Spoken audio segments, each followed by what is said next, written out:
Movie की शुरुआत में हमें 1945 का एक सीन दिखाया जाता है जब सेकंड वर्ल्ड वॉर खत्म हो चुका था। यहाँ पर दो पायलट अपने फाइटर प्लेन में बैठकर वापस अपने देश जा रहे थे। इसी बीच इनका प्लेन ड्रैगन ट्रायंगल वाले एक आइलैंड के ऊपर से गुजरता है। अचानक इनके शीशे पर एक पक्षी आकर टकराता है। जब तक ये दोनों पायलट कुछ समझ पाते तब तक इनके प्लेन पर बहुत सारे बर्ड्स आकर टकराने लगते हैं, जिसकी वजह से इनका प्लेन क्रैश हो जाता है। अभी दोनों पायलट अपनी जान बचाने के लिए पैराशूट की मदद से प्लेन से कूद जाते हैं। इनमें से एक पायलट तो सेफली आइलैंड पे उतर जाता है, लेकिन दूसरा अभी भी हवा में था। तभी अचानक समुद्र के अंदर से एक बहुत ही बड़ा जायंट क्रोकोडाइल निकलता है और उस पायलट को खा जाता है और फिर वो वापस पानी में चला जाता है। दूसरा पायलट ये सब देखकर घबरा के जंगल के अंदर भागने लगता है। सीन बदलता है और अब हम प्रेजेंट का सीन देखते हैं, जहाँ पर एक पैसेंजर प्लेन इसी ड्रैगन ट्रायंगल वाले आइलैंड के ऊपर से गुजरता है। इस फ्लाइट में एक लिन नाम का आदमी था जो अपनी बेटी ली को एक लड़के से बात करते हुए देखता है, और जब वो उसके बारे में अपनी बेटी से पूछता है तो वो उससे बहुत ज्यादा रूडली बात करती है। दरअसल इन दोनों बाप बेटे के बीच में बिल्कुल भी नहीं बनती थी। तभी अचानक ये प्लेन तेजी से हिलने लगता है। लोग काफी घबरा जाते हैं और वही पायलट प्लेन को कंट्रोल करने की कोशिश करते हैं, लेकिन तभी अचानक से इस प्लेन पे भी बहुत सारे बर्ड्स आके टकराने लगते हैं, जिसकी वजह से ये प्लेन भी कंट्रोल से बाहर हो जाता है। पैसेंजर्स की जान बचाने के लिए पायलट प्लेन को पानी में ही क्रैश लैंडिंग करवाने की कोशिश करते हैं, लेकिन उनकी ये कोशिश नाकामयाब होती है। ये प्लेन एक चट्टान से जाकर टकरा जाता है, जिसके कारण प्लेन के दो टुकड़े हो जाते हैं। प्लेन के आगे के हिस्से में बैठे लोग तो तुरंत मारे जाते हैं और पीछे का हिस्सा अलग होकर बहता हुआ किनारे की ओर आ जाता है। इस प्लेन क्रैश की वजह से बहुत सारे लोग मारे जाते हैं और कुछ लोग घायल भी होते हैं। चैन नाम का वो लड़का अभी भी जिंदा था। चैन ली के पास आकर उसके बारे में पूछता है। तभी ली के डैड आकर ली को उस लड़के से बात करने से मना कर देते हैं और फिर ली फिर से नाराज हो जाती है। अब सभी लोग अपने फोन से मदद बुलाने के ट्राई करते हैं, लेकिन किसी के भी फोन में नेटवर्क नहीं थे, इसलिए यहाँ पर मौजूद सभी लोग काफी ज्यादा टेंशन में आ जाते हैं। इन लोगों के पास पीने का पानी भी ज्यादा नहीं था, इसलिए लिन और चैन जंगल में खाने की तलाश के लिए जाते हैं। यहाँ लिन चैन से बोलता है कि तुम मेरी बेटी से जरा दूर रहो। रास्ते में इन्हें जमीन पर किसी बड़े से जानवर के पैरों के निशान दिखाई देते हैं, लेकिन ये लोग उन निशानों को इग्नोर करते हुए आगे बढ़ जाते हैं। कुछ दूर चलने के बाद इन्हें एक झोपड़ी दिखाई देती है और वहीं दूसरी ओर बीच पर क्रैश से बचे लोगों में से एक लड़का पानी के अंदर खड़े होकर पानी में से अपनी चीजें निकालने की कोशिश कर रहा होता है, लेकिन तभी अचानक से एक चीज उसे पानी में खींच लेती है, लेकिन किसी की भी नजर उस लड़के पर नहीं पड़ती। प्लेन के इस क्रैश में लीन नाम का एक आदमी और उसकी प्रेग्नेंट वाइफ भी यहाँ पर फंस गई थी। ली अपने वाइफ के लिए पीने का पानी लेने जाता है। यहाँ ये प्रेग्नेंट लेडी ली से अब कुछ बात करती है। तभी हमें ये पता चलता है ली और उसके फादर उसकी माँ के फिनरल से वापस आ रहे होते हैं। इधर ये लोग जब झोपड़ी के अंदर जाते हैं, उन्हें उसके अंदर कुछ हथियारों के साथ एक किताब भी मिलती है। ये किताब उसी बचे हुए पायलट की थी जिसे हमने मूवी की शुरुआत में देखा था। इस किताब को पढ़कर उन्हें ये पता चलता है कि इस आइलैंड पर एक बहुत ही विशाल और बड़ा क्रोकोडाइल रहता है। ये बात सुनकर ली तुरंत भागकर अपनी बेटी के पास जाने लगता है। दूसरी ओर चाओ नाम का एक पैसेंजर पानी के लिए एक एयर होस्टेस से लड़ने लगता है। ली उसे बहस करने से रोकता है, लेकिन चाओ उल्टा उसी से लड़ने लगता है और इन दोनों को छुड़ाने के चक्कर में एक आदमी पानी में गिर जाता है और अचानक से एक मगरमच्छ उस पर अटैक कर देता है। इससे पहले कि वो लोग कुछ समझ पाते हैं, देखते ही देखते बहुत सारे बड़े बड़े मगरमच्छ किनारे पे आने लगते हैं और इन लोगों के पीछे पड़ जाते हैं और उनसे बचने के लिए ये सभी लोग जंगल की ओर भागने लगते हैं। थोड़ी देर बाद जब लिन वहाँ पर पहुँचता है तो उन्हें वहाँ पर कोई भी दिखाई नहीं देता। यहाँ तक कि प्लेन के क्रैश की वजह से जिन लोगों की मौत हो गई थी उन लोगों की डेड बॉडी तक यहाँ पर नहीं थी। लिन मगरमच्छ के पंजों के निशान देख के समझ जाता है कि ये सारा काम मगरमच्छ का ही है, लेकिन इन मगरमच्छ के पंजों के निशान उतने बड़े नहीं थे जो कि उस किताब में उस बड़े से क्रोकोडाइल के पंजों के निशान के बारे में लिखा गया था। इसके बाद लिन अपनी बेटी को ढूंढने के लिए वापस जंगल में जाता है। यहाँ ये सभी लोग मगरमच्छ से बचकर भाग रहे थे, लेकिन तभी एयर होस्टेस नीचे गिर जाती है और इनके पीछे पड़ा मगरमच्छ उन्हें खा जाता है। इसके बाद ये सभी लोग भागते हुए एक नदी के किनारे तक पहुँचते हैं। ये जगह इन लोगों को थोड़ी सेफ लग रही थी क्योंकि पानी झरने से बह के आ रहा था, इसलिए ये पानी उन लोगों के पीने के लायक था और इस वजह से वो लोग इस पानी को पीते हैं। तभी ली नोटिस करता है झाड़ियों में से किसी के चलने की आवाज आ रही है। सभी लोग एकदम ही चौकन्ने हो जाते हैं, लेकिन झाड़ियों में से कोई और नहीं बल्कि लिंग, चैन और लू थे। वहीं क्रोकोडाइल अटैक से घायल एक लड़का अपने पैर से निकलते हुए खून को पानी में धो रहा था, लेकिन फिर हम देखते हैं कि जिस जगह पर उस लड़के का खून बहकर गिर रहा था वहाँ पर पहले से ही वो जायंट क्रोकोडाइल मौजूद था। लेकिन अब वो क्रोकोडाइल उस आदमी के खून की महक सुनकर उठ जाता है। इतने बड़े क्रोकोडाइल को देख वो लोग काफी बुरी तरह से डर जाते हैं। मगरमच्छ को देखकर उस बेचारे लड़के का भी होश उड़ जाता है। जब तक वो लड़का कुछ रिएक्ट करता उससे पहले ही वो मगरमच्छ उसको खा जाता है। ये देखकर डर के मारे वो सभी लोग इधर उधर भागने लगते हैं। इसी बीच एक लड़की का पैर एक चट्टान में फंस जाता है और वो मगरमच्छ उस लड़की को भी खा जाता है। लेकिन भी बड़ी मुश्किल से उस जायंट क्रोकोडाइल का खाना बनने से बचता है। बाकी सभी लोग भी उस मगरमच्छ से बचकर जंगल के बीच में भाग आते हैं।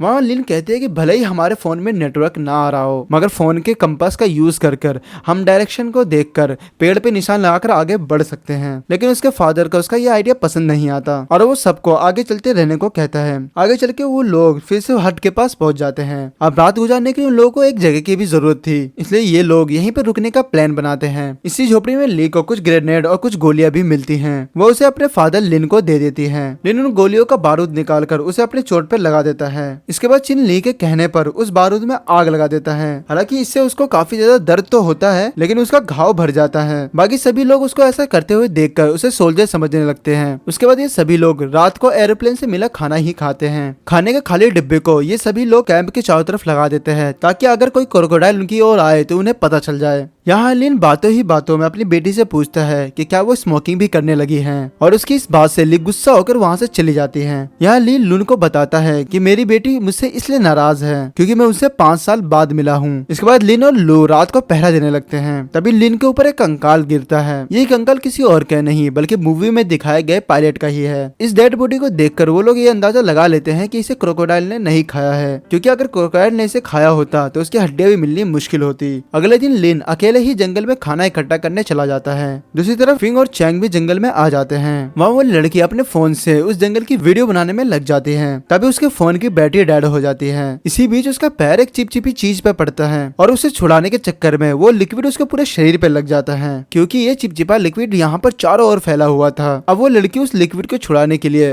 पानी ढूंढने लगती है। यहाँ हमें ये पता चलता है कि ये चिपचिपा लिक्विड एक बहुत ही बड़े मकड़ी का है। जब ली और चैन सो के उठते हैं, वो जैसे ही झोपड़ी से बाहर निकलते हैं, तब उनकी नजर एक बहुत बड़े स्पाइडर पर पड़ती है। ये बड़ी से स्पाइडर उसी झोपड़ी के ऊपर सो रही जिसके नीचे ये लोग रुके हुए थे। ये दोनों तुरंत बाकी सभी लोगों को भी उठाते हैं। ये लोग भी उस बड़ी सी मकड़ी को देख एकदम ही घबरा जाते हैं और यहाँ से तुरंत चलने को कहते हैं। लेकिन ली के डैड यहाँ पर नहीं थे, इसलिए वो उन लोगों को उसके फादर का वेट करने के लिए कहते हैं। लेकिन वो मकड़ी कभी भी उठ सकती थी, इसलिए उन लोगों के पास ज्यादा समय भी नहीं था। इसलिए वो मकड़ी से बचते हुए झोपड़ी से बाहर निकलते हैं। तभी वो देखते हैं कि बाहर लू सो रहा है। उसे देखकर चैंग उसे उठाने जाता है। तभी उनमें से एक आदमी स्पाइडर से डरकर घबराहट में इधर भागने लगता है और उस स्पाइडर से बचने की जगह उसी से ही टकरा जाता है, जिससे उस स्पाइडर की नींद टूट जाती है और तुरंत वो उस आदमी को मार डालती है। अब ये देखकर इन सभी लोगों में भड़कतर मच जाती है। लीन इन लोगों की चीखने चिल्लाने की आवाज सुनता है और तुरंत भागकर इन लोगों के पास जाता है और यहाँ पे एक बड़ी सी मकड़ी उन सभी में से कुछ लोगों को घेर लेती है। अब इन पत्थर उठाकर उस मकड़ी के मुंह पर मारता है, जिससे स्पाइडर का ध्यान लू पर आ जाता है और वो उन लोगों को छोड़कर लू का पीछा करने लगती है। थोड़ी देर में यहाँ पर और भी बहुत सारे स्पाइडर आने लगे थे।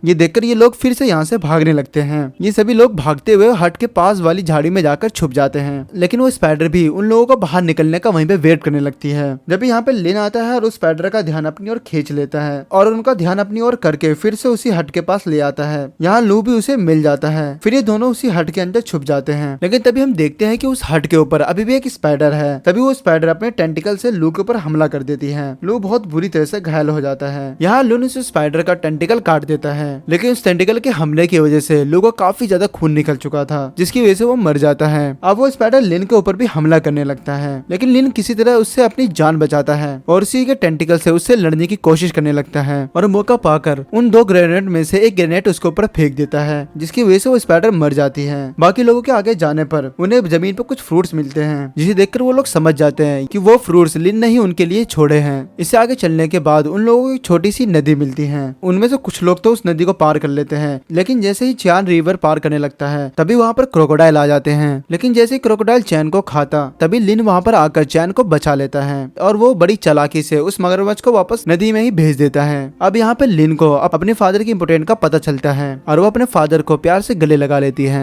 और वहीं दूसरी ओर फेंग और चोंग पानी के पास पहुंच जाते हैं। यहाँ पानी में पहुंचकर चेंग अपने शरीर पर लगे लिक्विड को धोने लगती है। तभी उसे पानी में कुछ गिरने की आवाज आती है, लेकिन ये दोनों उस आवाज पर ज्यादा ध्यान नहीं देते। यहाँ हमें पता चलता है कि ये आवाज उसी ही मगरमच्छ की थी। मगरमच्छ इनकी ओर बढ़ता है और एकदम ही फेंग का एक पैर दबोच लेता है। फेंग चाओ से मदद मांगती है, लेकिन चाओ उसकी मदद करने के बजाय उसे लात मारकर मगरमच्छ के पास धकेल देता है, जिससे मगरमच्छ का काम तो आसान हो जाता है और बड़े ही मजे में उसको खा जाता है। इधर लिन को वो क्रैश प्लेन मिल जाता है, जो कि मूवी की स्टार्टिंग में हमें दिखाया गया था। प्लेन को चेक करने पर उन्हें ये पता चल जाता है कि यह प्लेन वर्ल्ड वार में न्यूक्लियर बम को ट्रांसपोर्ट करने के लिए यूज किया जाता था और इसी की रेडिएशन की वजह से ये मगरमच्छ और मकड़ियाँ इतनी बड़ी बड़ी हो गई है। यहीं पे इन्हें एक पुराना रेडियो भी मिलता है जिसे चैंग ठीक करने लगता है। इसी प्लेन में लू को एक मशीन गन भी मिलती है। अब रेडियो ठीक हो जाता है और ली रेडियो पे रेस्क्यू टीम से मदद के लिए बोलती है और वो यहाँ पर हो रही सभी घटनाओं के बारे में रेस्क्यू टीम को बता देती है, जिसके बाद रेस्क्यू टीम उन लोगों को बचाने के लिए यहाँ पर आने लगती है। आगे चल के रास्ते में उन्हें चाव भी मिल जाता है।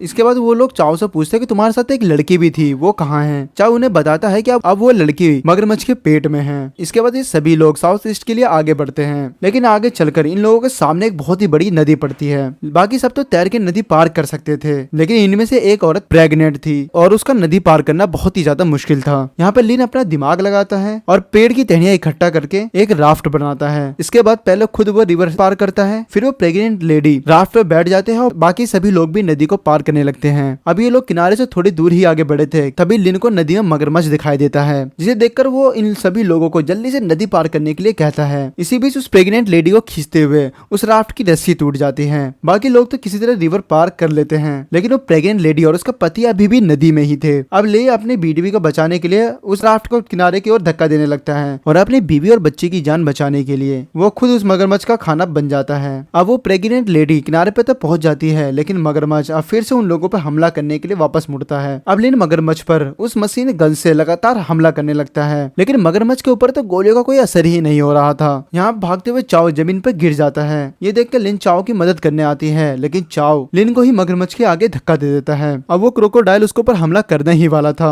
लेकिन फिर से वहाँ पर उसके फादर आकर मगरमच्छ के ऊपर दोबारा हमला करने लगते हैं और उसका ध्यान अपनी ओर भटका लेते हैं। मौका पाके ली साइड हो जाती है, लेकिन इसी फायरिंग के बीच एक गोली चाव के पैर में लग जाती है, जिसकी वजह से वो दौड़ नहीं पाता और उसकी किस्मत इतनी खराब थी कि उसी वक्त उसे हार्ट अटैक भी आ जाता है और जिसकी वजह से वो नीचे गिर जाता है और फिर वो मगरमच्छ आकर उस चाव को खा जाता है और यहाँ पर उसको उसके कर्मों का फल भी मिल जाता है। अब बस ये 4 लोग ही बचे थे, लेकिन हम यहाँ पर देखते हैं कि ली का जैकेट उस मगरमच्छ की पूंछ में फंस जाता है। मगरमच्छ उसे लेकर अपनी गुफा की ओर चला जाता है। रात भी हो चुकी थी। लिन अपनी बेटी को बचाने के लिए उस मगरमच्छ के पंजों के निशान का पीछा करते हुए किसी तरह उस गुफा के पास पहुंच जाता है। उसके पीछे पीछे वो प्रेग्नेंट लेडी और चैंग भी वहाँ पर आ जाते हैं। चैंग उस प्रेग्नेंट लेडी को गुफा के बाहर ही बैठने को कहता है और वो खुद गुफा को अंदर लिन की मदद करने चला जाता है। यहाँ लिन गुफा के अंदर अपनी बेटी को ढूंढ रहा था। ली मगरमच्छ से बचने के लिए गुफा के अंदर ही एक जगह पर छुपी हुई थी, लेकिन ली जैसे ही अपने डैड की आवाज सुनती है वो भागकर अपने डैड के पास आ जाती है। लेकिन इनका नसीब इतना गंदा होता है कि तभी मगरमच्छ भी जग जाता है और इन लोगों की ओर बढ़ने लगता है, जिसे देखकर लिन फिर से उसके ऊपर गोलियां चलाने लगता है और उस मगरमच्छ का ध्यान अपनी ओर कर लेता है। फिर वो चैन को कहता है कि वो ली को लेकर यहाँ से चला जाए। यहाँ लिन का प्लान था उस बचे हुए एक ग्रेनेड से उस मगरमच्छ को मार डालेगा, लेकिन हर रात में वो ग्रेनेड उसके हाथ से वहीं अंदर कहीं गिर जाता है। यहाँ चैंग ली को गुफा के बाहर प्रेग्नेंट लेडी के पास छोड़ देता है और फिर उस मकड़ी का टेंटिकल लेकर